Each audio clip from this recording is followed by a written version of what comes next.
menyampaikan permohonan maaf kepada institusi Polri. Irjen TN dinyatakan sebagai terduga pelanggar. Para perwira itu yang bertanggung jawab karena dia yang memerintahkan langsung untuk melakukan penembakan gas air mata. Terkait kegiatan yang saya laksanakan, saya sudah berkoordinasi dengan Kabareskrim.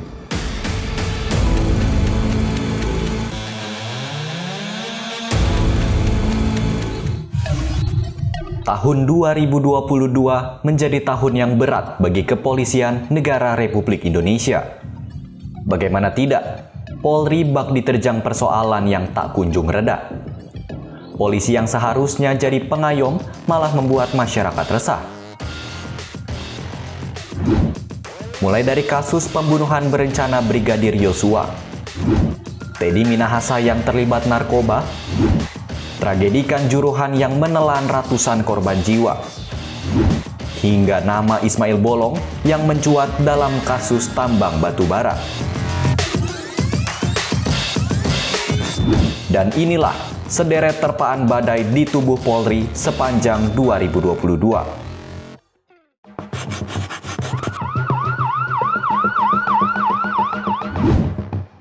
Kita mulai dari kasus yang menyeret nama mantan Kadif Propam Polri Irjen Verdi Sambo.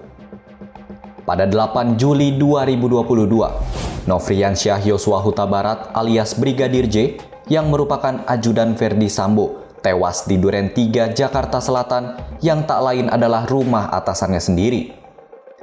Namun, kasus itu baru mencuat ke publik setelah diumumkan oleh ex-Kapolres Metro Jakarta Selatan, Kombes Budi Herdi Susianto, 3 hari setelahnya atau tepatnya pada 11 Juli 2022.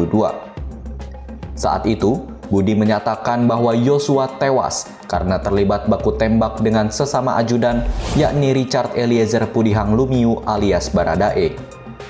Kami melakukan proses olah TKP secara teliti, di mana kami melihat bahwa proses ini dari saksi yang pertama kali melihat peristiwa tersebut, saksi R yang sudah kami lakukan pemeriksaan saat ini, melihat bahwa pada saat itu Brigadir J itu melakukan penembakan terlebih dahulu ke arah Barada RE. Guna membuat kasus ini terang, Polri kemudian membentuk tim khusus pada 12 Juli 2022. Alhasil, polisi menetapkan 5 orang tersangka dalam kasus ini, yakni Richard Eliezer pada 3 Agustus, Ricky Rizal pada 7 Agustus, Verdi Sambo dan Kuat Ma'ruf pada 9 Agustus, dan terakhir Putri Chandrawati pada 19 Agustus. Pada 9 Agustus 2022, ditemukan fakta baru bahwa Eliezer menembak Yosua atas perintah Verdi Sambo.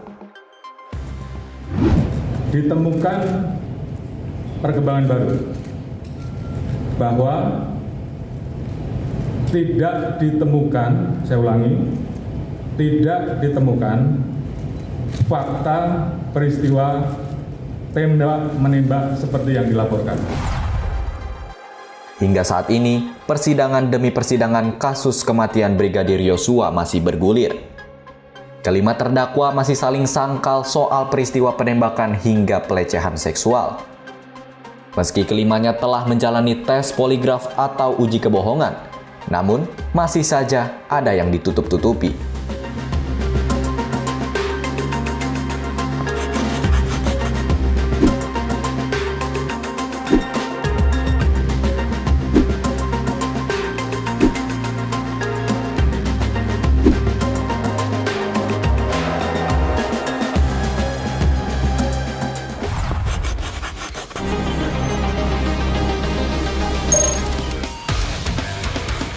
Selain kasus dugaan pembunuhan berencana, salah satu anggota kepolisian juga terlibat dalam kasus narkoba di tahun ini. Pada 13 Oktober 2022, Kapolda Sumatera Barat, Irjen Teddy Minahasa, menjadi tersangka dalam kasus peredaran gelap narkoba. Kapolri Jenderal Listio Sigit Prabowo menyebut, kasus itu berawal dari laporan masyarakat sipil dan penangkapan 3 orang oleh penyidik Polda Metro Jaya. Dari situ, kemudian kita melihat ada keterlibatan Irjen BN. Atas dasar hal tersebut, kemarin saya minta Kadif Propam untuk menjemput dan melakukan pemeriksaan terhadap Irjen BN. Polda Metro Jaya lalu membeberkan bahwa Teddy Minahasa diduga mengedarkan narkoba jenis sabu seberat 5 kg.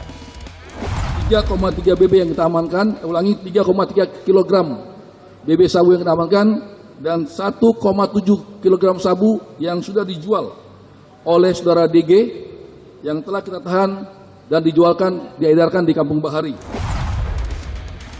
Imbas kejadian itu, Teddy pun batal menjadi Kapolda Jawa Timur dan dicopot dari kursi Kapolda Sumatera Barat. Polda Metro Jaya juga menetapkan Teddy sebagai tersangka pada Kamis 13 Oktober 2022 dengan ancaman maksimal hukuman mati dan penjara maksimal 20 tahun. Hingga kini, kasus dugaan peredaran narkoba Teddy Minahasa terus bergulir.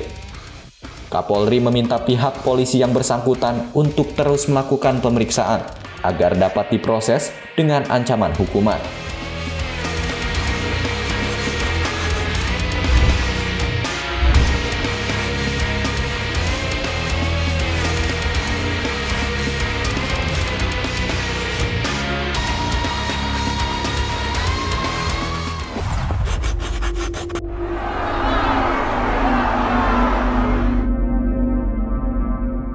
Tak hanya kasus narkoba, nama baik Polri kembali tercoreng dengan tragedi di Stadion Kanjuruhan yang menewaskan ratusan penonton. Tragedi Kanjuruhan bermula setelah Arema FC tumbang di kandang sendiri atas Persebaya Surabaya dengan skor 2-3 pada Sabtu 1 Oktober 2022. Saat pertandingan berakhir, muncul reaksi dari supporter terkait hasil pertandingan itu. Bahkan ada beberapa pendukung Arema FC yang menerobos masuk ke lapangan. Mengetahui hal tersebut, aparat keamanan pun berusaha memukul mundur untuk melindungi pemain masuk ke dalam ruang ganti, hingga menembakkan gas air mata ke arah tribun penonton. Penonton yang berada di tribun menjadi panik dan berusaha keluar secara desak-desakan karena terjadi kendala di pintu 3, 10, 11, 12, dan 14. Hingga pada 11 Oktober 2022, Kepala Divisi Humas Polri Irjen Dedi Prasetyo mengungkap jumlah korban meninggal dunia akibat tragedi itu sebanyak 132 orang. Insiden itu menjadi sorotan dunia. Beberapa media asing pun turut mengangkat peristiwa ini. Bahkan, Presiden FIFA Gianni Infantino menyebut insiden itu sebagai hari tergelap sepanjang sejarah penyelenggaraan pertandingan sepak bola. Bagaimana tidak, peristiwa itu diklaim sebagai tragedi sepak bola dengan jumlah korban tewas kedua terbanyak sepanjang sejarah di dunia.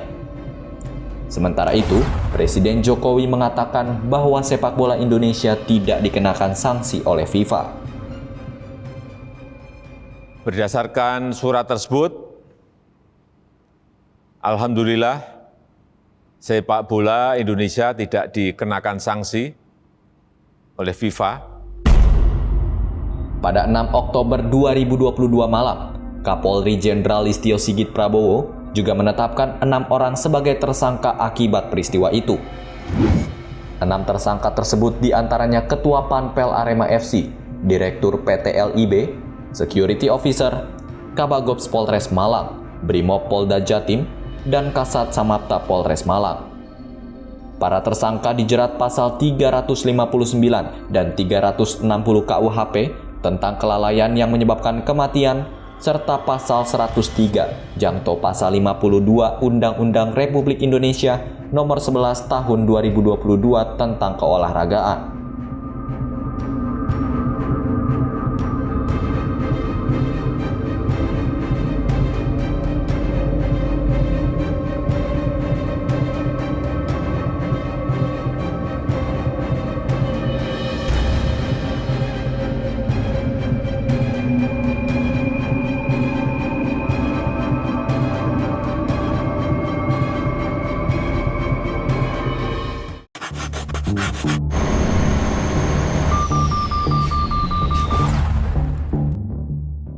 Belum selesai Polri ditimpa sejumlah persoalan. Kini muncul nama Ismail Bolong dalam kasus setoran tambang batu bara ilegal.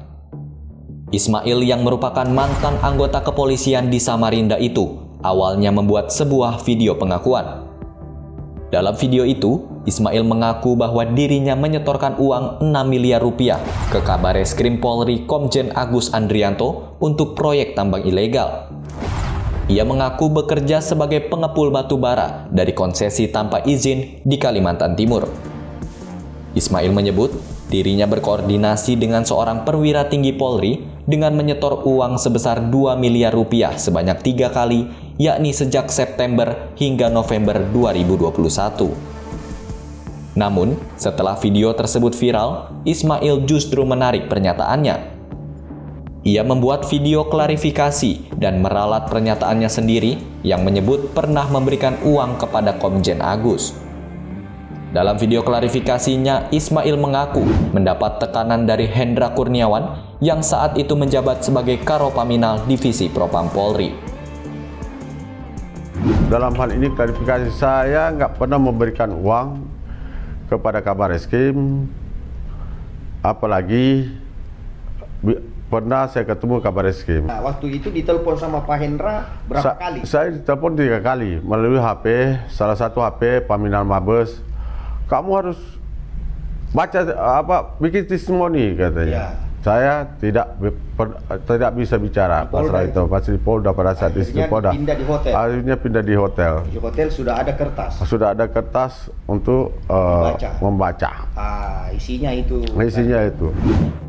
Tak lama setelah video Ismail Bolong beredar, mantan Kadif Propam Polri Ferdi Sambo angkat bicara. Sambo mengaku pernah memeriksa Kabareskrim Komjen Agus terkait perkara ini dan telah menandatangani surat laporan hasil penyelidikan kasus tersebut pada 7 April 2022. Senada dengan Sambo, Hendra Kurniawan juga mengungkapkan hal yang sama. Hendra menyebut ada dugaan keterlibatan Komjen Agus dalam laporan hasil penyelidikan kasus tambang batubara ilegal di Kalimantan Timur. Tudingan Sambo dan Hendra itu lantas dibantah oleh Komjen Agus Andrianto. Menurutnya, pernyataan Sambo dan Hendra soal laporan hasil pemeriksaan kasus tersebut tidak serta-merta membuktikan keterlibatan dirinya dalam kasus tambang ilegal. Kini, Ismail Bolong resmi ditetapkan sebagai tersangka perizinan tambang ilegal pada Rabu 7 Desember 2022.